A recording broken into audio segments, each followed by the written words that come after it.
Hi, good morning. Hello, everybody. Welcome to King Worldwide. My name is Lisa. And my name is my Roy. dad, Roy. Today we're continuing on the series, but it's the inside job. Everything we do in life, if we want to be successful, it always starts from the inside out. And when we have Jesus in our heart, get out of the way, life is glorious. Take it away, Dad. And this is what I've learned, and that's why today we are going to share how I got on the right track with my walk with God. This is my favorite one from. Oh, well, yeah, it's fun. It started with this part of the journey started with the revelation of Matthew 6:33, and Lisa's going to read it, but it's a foundational scripture of the King Worldwide Ministry. So ministries. So listen up to Lisa. Hi, everybody. Okay, most of these are going to be from Amplified, except maybe one. So, but first, and most importantly, seek, aim at, strive after His kingdom and His righteousness, His way of doing and being right, the attitude and character of God, and all these things will be given to you also. That's good. I like that. Thank you. So, for many years, I was inconsistent with number one. Now, what does number one mean? We've talked about that in many broadcasts as far as ingredients, as far as our dreams being fulfilled. Number one was feed on the Word, meditate on the Word. Number two was that is to suppress, discontinue, reduce the input from the natural world. Or even thinking naturally. Yep. And then number three is praying in the Spirit. So I was inconsistent with number one, feeding on the Word, for many years. That's why Lisa likes this, because I'm being transparent. Well, I like it because we didn't fight over it, but when my walk changed, you saw something different. Yeah, but I was inconsistent, which I think most people are at some time in their journey. I was too. And my motivation back then, quite honestly, for developing my faith was for Roy Boy and his family to be blessed. I was looking at self being our family, since I was responsible for it. So, but you would have, if we would have talked about it then, and this was many years back. Many years ago, you would have said, "Well, I'm doing what God wants me to do." No question. So that's the part that we can't have a hardened heart on any of God's word, because if we have, but that's where we have a lot of battles too. Well, because that was what the Holy Spirit was. He broke down the Word broke down that barrier in me and helped me take off the veil. And we've had this discussion. It was probably just me, as your daughter, would be the only one to help break that veil, because that's probably true. And it's not because of me; it's what God had ordained, right. And it's because it's such a stronghold. It's such a deception, and we're here to just tell the truth, and the truth breaks it. But I'm gonna tell you further as far as what broke it. And but I received the revelation of Matthew 6:33 that Lisa just read. It became clear to me that I was to do the first part: seek God, and seek His kingdom, serve Him, and please Him. That was a transition that I made mentally, as far as that I had to do get my thoughts off of worldly things, being successful in the world, doing this, doing that for me and the family. Taking care of the family. But shift it over into as far as seeking God first. Right. And I needed, it was kind of a challenge for me to take my focus off of worldly things, because I was responsible for the family. It was the right thing to do. Yeah. You know? And look just specifically at Jesus. And what helped me was seeing that when I learned that the Spirit of Jesus was living inside of me. When I really grasped that the Spirit of Jesus was inside of me, I said, okay. And then I learned the scripture that Lisa's going to read right now, as far as 1 John 4:4. And this is from Amplified. And this really helped me. Little children, which means believers or dear ones, you are of God, and you belong to Him, and have already overcome the agents of the Antichrist, which is Satan, because he who is in you is greater than Satan, who is in the world of sinful mankind. So he who is in you is greater than everything. Right. And when I started to grasp that, is that it's kind of like a light bulb went off, and that why do I have to struggle? Why do I have to toil? Why do I have to do this and do that in the natural world? Sure, you put effort and action in what your assignment is, but why do I have to keep on struggling? I think the lie or deceiving us? I think that was a big word. The other passage that I learned later on was Romans 8:11, and I pulled it up here, and God said the same. I'm just going to say the first part of it. The same Spirit that raised Jesus from the dead resides in us. That's so huge. The same Spirit that raised Jesus from the dead resides in us, which means that we have the same power that Jesus has. And Jesus didn't walk around like, what's my 5-year goals? Yeah. What I got to do in 4 days? We just focus on Him. Yes. And so as I developed the image of Jesus within me, I gradually developed the belief that no problem of any kind could defeat me. Now, I remember back when I was putting together this outline a couple of days ago, I remember back at this particular time is that it seemed like I'd kind of take like 2 steps forward, 1 step back, 2 steps forward, 1 step back. And kind of analogy in life is that if we're driving down the road, there are speed bumps occasionally, and what you have to do is slow down. And sometimes, if you have traffic in front of you, stop.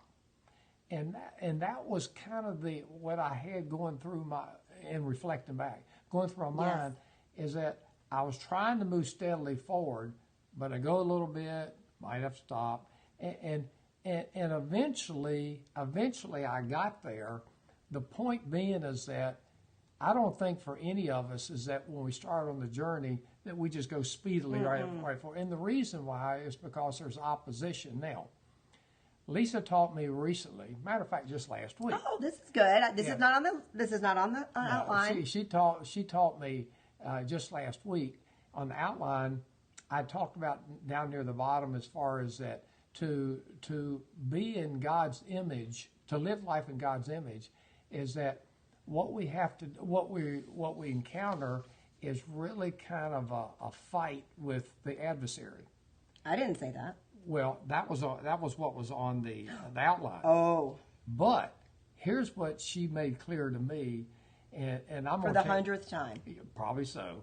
But that's okay. If you just got it, great. Praise God. What we do is that every step along the way, even if we have opposition, we're enforcing the victory that Jesus already won. Right. And we'll go back to like 2 Peter 1:3, and God said is that through His power, He has provided everything that we need for life and godliness. Now, I won't give you the last part. Through the knowledge of Him. And that's why it ties into to number 1, feed on the Word, because as we feed on the Word, we gain more knowledge of Jesus, His walk, His talk, His thoughts, everything. The inside. Yeah, we gain more knowledge of that, and as a result, it's we get closer to living life the way He did. So with that analogy, didn't it change your whole demeanor when you took what Jesus did for you, and now you're not like in the back having to strive. You are enforcing what Jesus.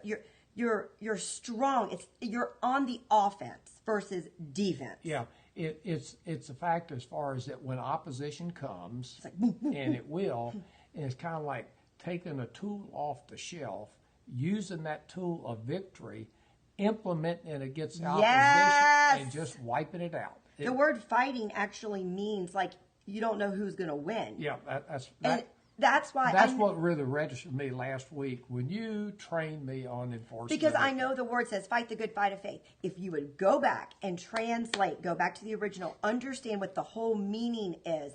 Fighting the good fight of faith does not mean fighting to see who's going to win.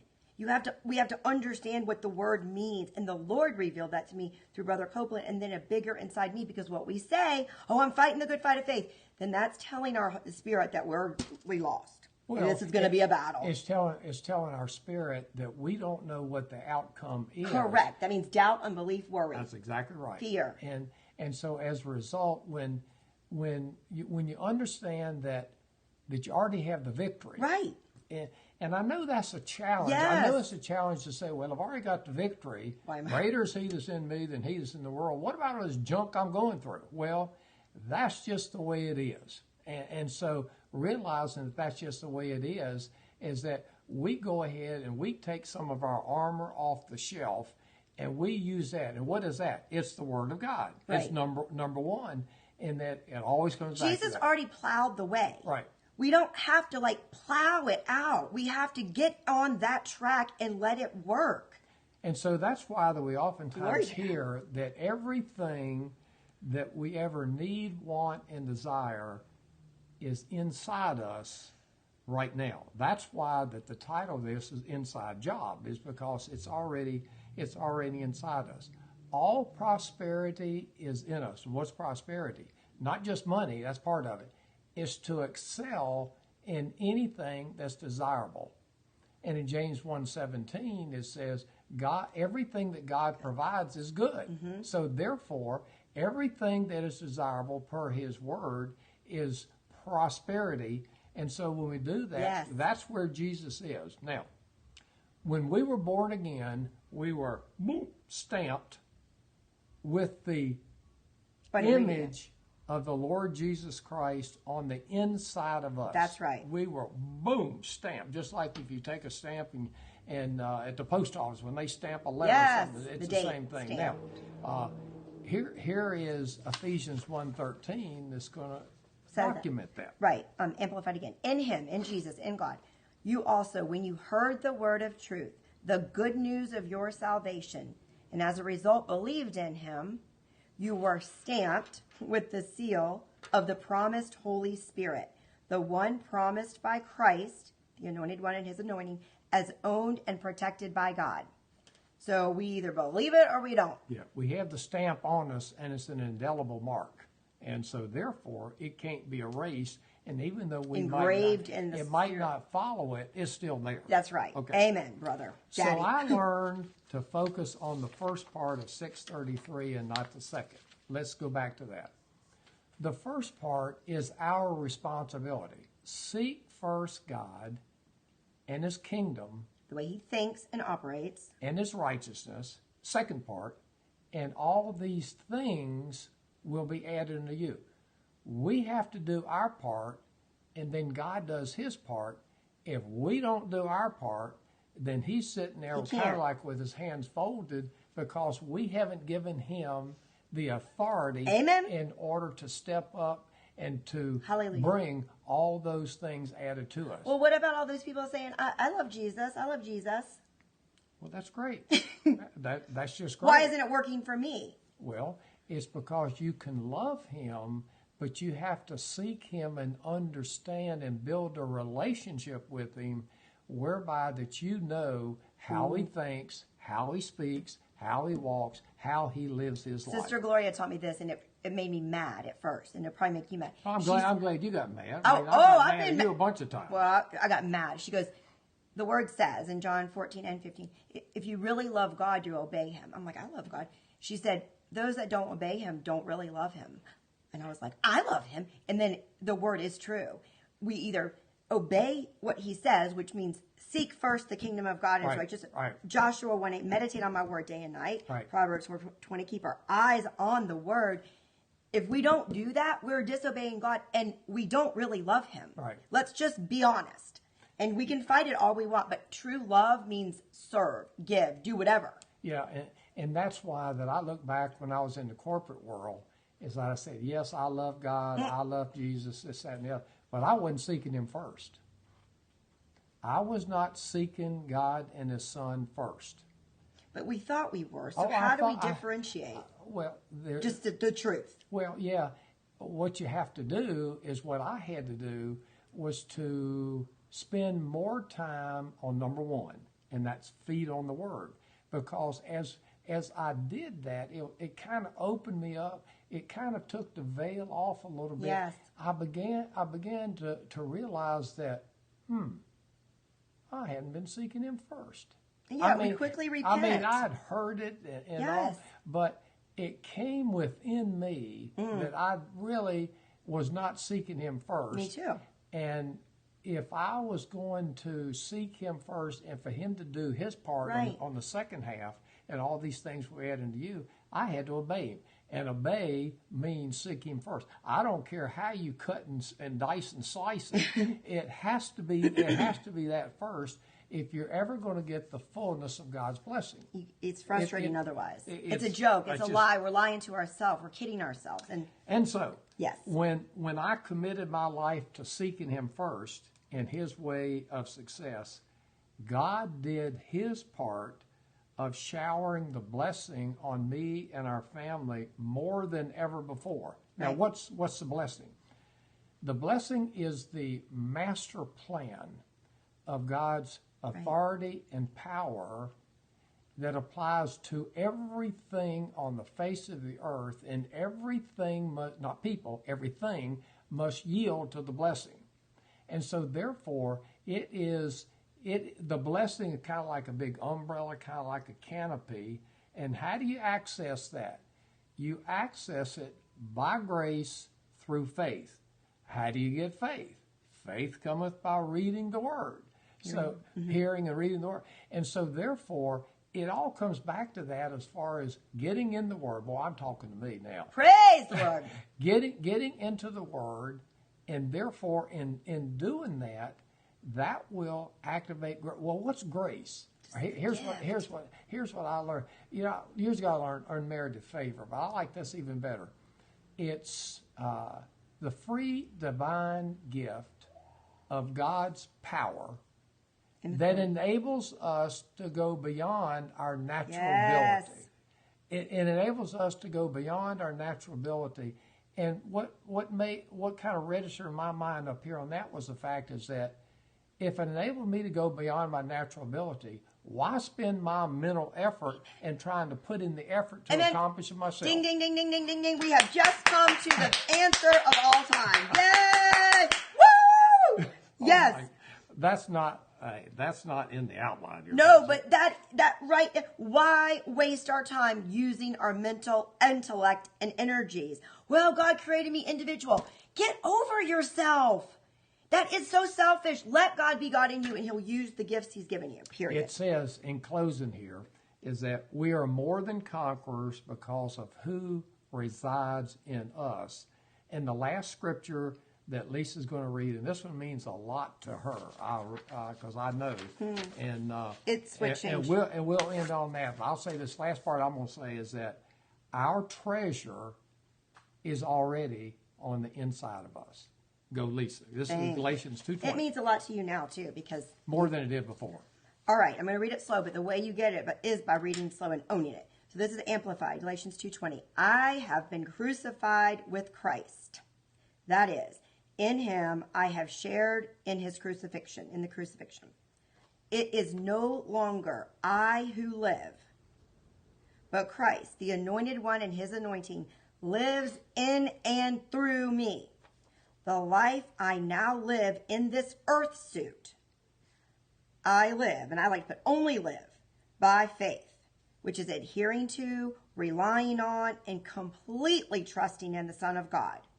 Not myself, but by faith and trusting God, who loved me and gave Himself for me. This basically is saying, none of me, all of Him. Right. If the old Lisa was crucified, that means dead. That means no more. Right. And then I choose, it is no longer Lisa, the old Lisa who lives, or the old Roy, or anybody, but Christ lives in me. That means Christ is going to supersede natural. So it's none of us, all of Him. That's also with John 3:30. But it can't be any other way. Jesus did this, John 5:19, 5:30. So it's choosing to lay down our life and letting God live through us, and that is by faith. That's it. Best outline ever. Best day ever. Okay. Have a good day. Love y'all.